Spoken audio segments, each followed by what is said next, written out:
Hi children. So today we are going to do the lesson especially for grade 6 students. Right? The lesson is fractions. So I am going to give the basics of the lesson fractions, grade 6 students. So in this lesson mainly I focus the students who are doing government syllabus, but the ones who are doing Cambridge also go through with this as mathematics is always same, whatever the syllabus is same, only the applications are different, right? So then as you don't have resources, much resources, lack of resources, that's why I am going to do these type of videos. So from this one you can get, you can identify what are fractions, how to name fractions, unit fractions, proper fractions, and basically I am going to do equivalent fractions, right? So we'll start the lesson, right? Okay. So the lesson is fractions. So I think in grade 5 we have learned about fractions, what is fraction, and how you name the two numbers in a fraction. So let's take example. First of all, we'll see how we read this one, how we read this fraction. So first of all, we should know how we read that, that's right. So here we can read this in three different ways. The one way is 2 over 3. So number above it's 2 and below it's 3. So we can read this as 2. You have done all these things in grade 5, but I will do read it first. 2 over 3. Right? That's one way of reading this fraction. Right? Then the other way is 2 upon 3. Right? 2 upon 3. Okay? Or you can read the same fraction in this way even. 2/3. Right? 2/3. Okay? If not 2 out of 3, but most commonly we use out of these 3. 2 out of 3 even correct, but most frequently we use these 3. Right? So here, 2 here and 3 here. You know how you name these numbers. Right? So number above the line we call as what to think? Number above the line we call as numerator. Right? We call it as numerator. Okay.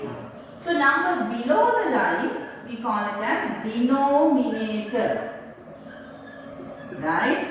Above the line numerator, below the line denominator. Got it? We'll take example.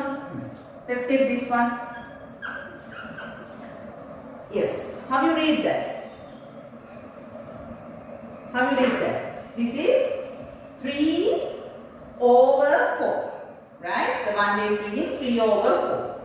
3 upon 4. 3/4 or quarter. You can use this as quarter. Not even third. Right? So in here we call 3 as numerator, 4 as denominator. Okay? So that's the basics of the fractions. And then grade 5, I think you learn about unit fractions and proper fractions. Remember, unit fractions, what are unit fractions for this? Just get examples for examples for unit fraction: 1 over 2, 1 over 3, 1 over 6, 1 over 10. All those fractions we call as unit fractions. That means if the numerator is 1, fractions with numerator 1 is called unit fractions. Right? These are called unit fractions. Right? Unit fractions. And then there's another one you learn about proper fractions. Proper fractions. What are proper fractions? Numerator less than denominator. For an example, 3 out of 5, 2 out of 7, 6 out of 9, 7 out of 7 upon 10. So those are what we do. Proper fractions. If numerator is, we call them as proper fractions, right? If numerator is less than denominator, we call them as proper fraction. Okay? Right. So these are the basics of the lesson fractions. I think all have learned about these things in grade 5. Okay. Now we'll do a new concept. I will do that much of things regarding fractions in this video, right? So I'll do the rest of the lessons in next one. But for today, I have taken a small part that's called equivalent fractions. What is that? Equivalent fraction. Another way, equal fractions, right? Equivalent fraction.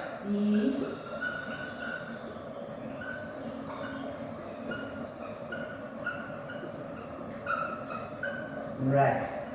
Equivalent fractions. Okay? Right. Now here,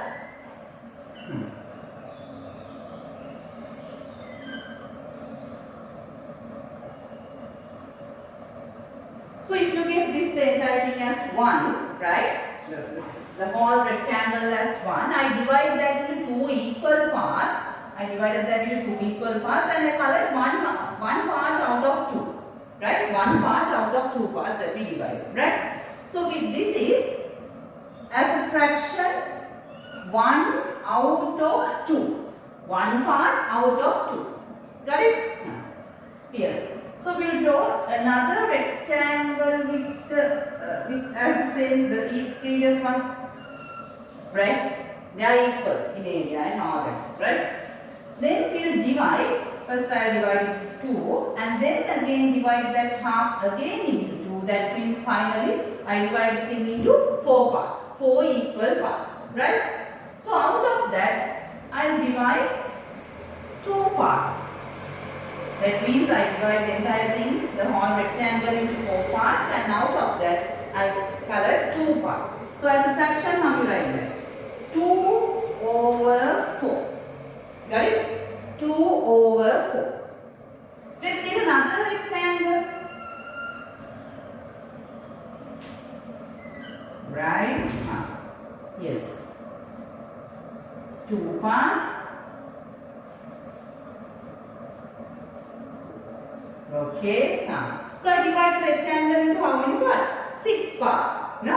6 parts. So I will color 1, 2, 3 parts out of that. Right? So how do you write the colored portion as fraction? 3 out of 6, 3 upon 6. 3 out of 6. And this is the last one. Huh? Yes. We will draw another rectangle.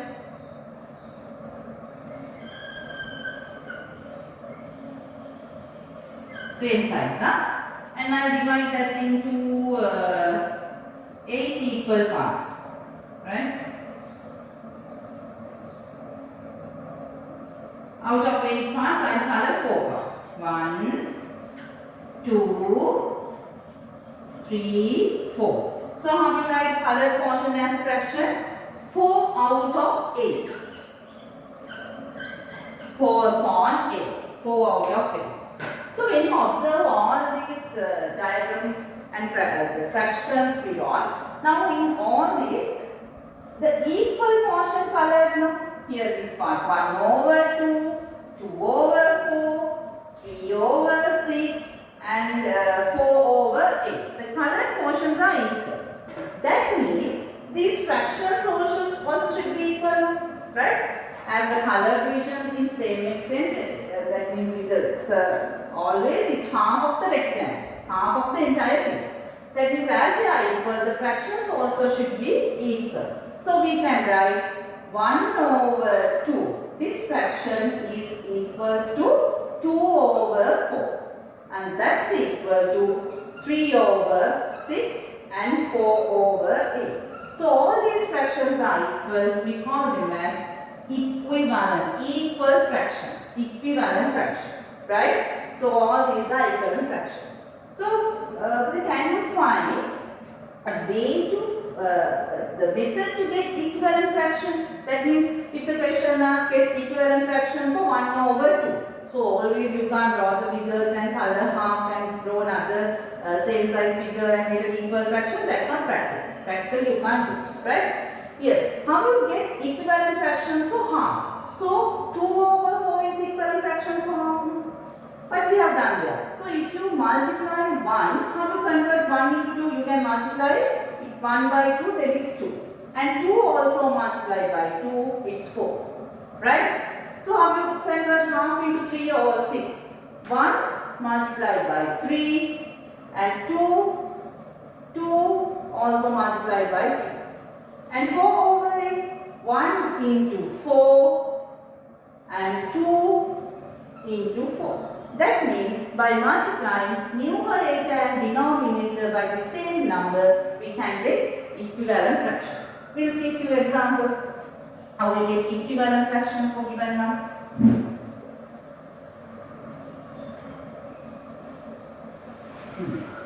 Let's get one fraction as 2 over 3. It's very easy one. 2 over 3. Right? Now, we'll see how we get equivalent fraction for that. As we have done here, you multiply both numerator and denominator by the same number. So do the same thing here. So we can multiply both numerator and denominator by 2. Okay? Now, then 2 into 2 is 4 and 3 into 2 is 6. So 4 upon 6 is one equivalent fraction for 2 over 3. Right? Let's get another one. 2 over 3. Multiply both by, no, multiply always in the same order. That means first one by 2 and 3, 4. No, you can multiply by any number. Let's multiply by 5. Then 2 into 5 is 10. 3 into 5, 15. Okay? Or you can easily you can get adding equal number of zeros. When you multiply 2 by 10 and 3 by 10, 20 upon 30. 20 upon 30 also equivalent fraction. So multiply by 100, 200 upon 300, 2000 upon 3000. Like that you can add equal number of zeros. That is even equivalent fraction. Right? Yes. So to practice, I'll give 2, 3 fractions. Try to write equivalent fractions for that. Okay? Let's get 5 upon 7. Right? And 4 upon 9. So to practice what we have done so far, try to write 2 equivalent fractions for each. Okay? By multiplying numerator and denominator by the same number, you can do. Okay? So there's another way to get. There's another. Now, so far what we have done by multiplying we got equivalent fractions, right? So here. 4, now this is by multiply. You do the other way even. That means by dividing how we get equivalent fraction. So if they give 4 over 8, right? 4 over 8. Here today, half and 2 over 4. 2 upon 4 also equivalent fraction for this. So how we get half or 2 over 4? 4 and 8 both are divisible by 1. 4 and 8 both, that is, so we call here forward and now we have to do backward, right? 4 and 2 both are divisible by 2. So you can divide both by 2. 4 over 2 is 2. 8 over 2 is 4. So 2 over 4 here. 8 over 4, 2 over 4. They are equivalent, right? Then 4 over 8. Both are divisible by what's the other one? 4. Both divisible by 4. 4 over 4 is 1. 8 over 4 is 2. Half also equivalent fraction for them, right? Now, we'll see another example how we get equivalent fractions by dividing. So don't divide it by 1 because when you divide it by 1, you may get the same answer, right? 4 over 1, 4, 8 over 1, 8. Same, yes. This one, 12 upon 36. We'll see how we get equivalent fractions by dividing. So first of all, you should check what are the numbers that both are divisible. 12 and 8, 36, both numbers are divisible by 1. So easily, most of the students initiate this question by 2, dividing it by 2. 12 upon 36, as both are even, they are divisible by 2. Over 2, over 2. 12 over 2, what is it? 6. 36 over 2, 18. Right? So that's one equivalent fraction. Right? Yes. So here today, no need to get this fraction again. You can divide this also. Right? Continue the division, you may get divide. Now let's get that with 6 upon 18. You can divide both by 2 again. 6 over 2, 3, 18 over 2, 9. 3 over 9. It's another equivalent fraction. Right? And you can get this 3 over 9. Both are divisible by 3 now. Right? 3 over 3, 1. 9 over 3, 3. 1 over 3. It's another equivalent fraction. What else? And 12 upon 36, the fractions what you have taken, divide by 12. You can divide both by 12 as they are divisible by 12. 12 over 12, 1 and 36 over 12. No, we have taken that. No need to do that again. Right? 1/3 we have taken. What else? Can you say another number that both are divisible? Yes, both are divisible by 6, no? 12 upon 36 over 6 over 6. 12 over 6, 2, 36 over 2, 36 over 6, 6. Right? So, good day. Today I did how we get equivalent fraction. So, what you have to do? You can do multiplication or division. Whatever you are doing, you should do the same thing for numerator and denominator with the same number. Okay? So, practice. Do 3 questions as the questions in your exercise. So, you can do few questions to practice. Okay? So, the rest of the lesson, that is addition, subtraction and comparison of fractions, those lessons I will do in my next video. Okay? Okay. So, see you all on next day. Thank you.